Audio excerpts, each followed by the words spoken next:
భారత సుప్రీంకోర్టు ప్రధాన న్యాయమూర్తి జస్టిస్ సూర్యకాంత్ గారు లండన్ పర్యటనలో ఉన్నారు. యునైటెడ్ కింగ్డమ్లోని బిర్క్బెక్ యూనివర్సిటీలో artificial intelligence and international law అనే అంశం మీద ప్రసంగించడం కోసం అక్కడికి వెళ్ళారు.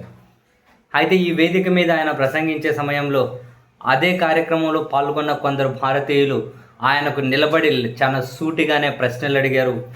ఆ ప్రశ్నలు ఏంటి అని అంటే, ఆ వీడియో బాగా సర్క్యులేట్ అవుతుంది. ఒక వ్యక్తి మాట్లాడుతూ అంటారు, భారత్లో భిన్నాభిప్రాయాల పట్ల శత్రుత్వం పెరుగుతూ ఉంది, భిన్నాభిప్రాయాలను అణచివేస్తూ ఉన్నారు. ఈవెన్ తాజాగా సుప్రీంకోర్టులో మీరు మాట్లాడిన కామెంట్స్లో కూడా ఆ ధోరణి కనిపించింది అని చెప్పి డైరెక్ట్గానే అడిగేశారు. తాజాగా అంటే అది కాక్రోచ్ వ్యాఖ్యలను ఉద్దేశించి. సో ఇమ్మీడియట్గా ఇంకొక వ్యక్తి లేచేసి,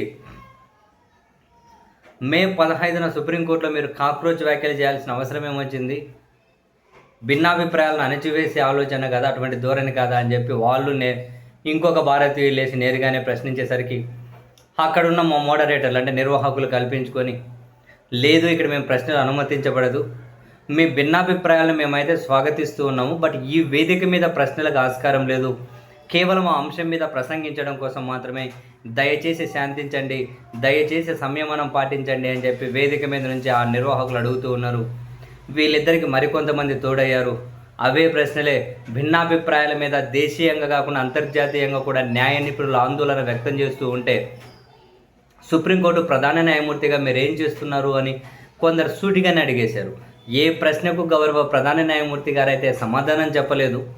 తాను కాసింత ఆందోళన చెందాడు, అంటే ఒక రకమైన షాక్కు గురైనట్లు కనిపించింది వీడియో చూస్తే. వెరస్ ఇది తీవ్ర చర్చకు కారణమైంది. ఆ తర్వాత లండన్లోని భారత హై కమిషన్ దీన్ని తీవ్రంగా ఖండించింది. ఈ కార్యక్రమం ముగిసిన తర్వాత వాళ్ళు ఒక ప్రకటన విడుదల చేశారు.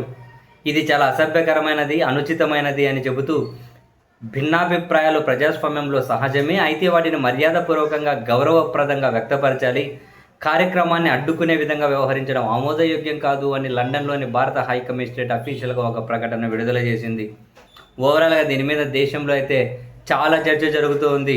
కనీసం భారతదేశంలో అయినా అటువంటి చర్చకు ఆస్కారం లేకుండా పోయింది.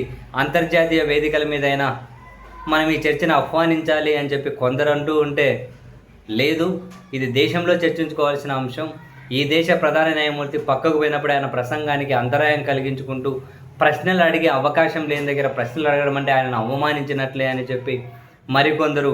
మొత్తం మీద అయితే ఈ అంశం తీవ్ర చర్చకైతే జాతీయంగానే కాకుండా అంతర్జాతీయంగా కూడా, అండ్ భారతదేశంలో ఏం జరుగుతుంది అనే దాని మీద కొన్ని అంతర్జాతీయ పత్రికలు కూడా వాళ్ళకు తోచిన విధంగా కథనాలు రాసుకుంటూ వెళ్ళే ఈ ఎపిసోడ్ అయిన తర్వాత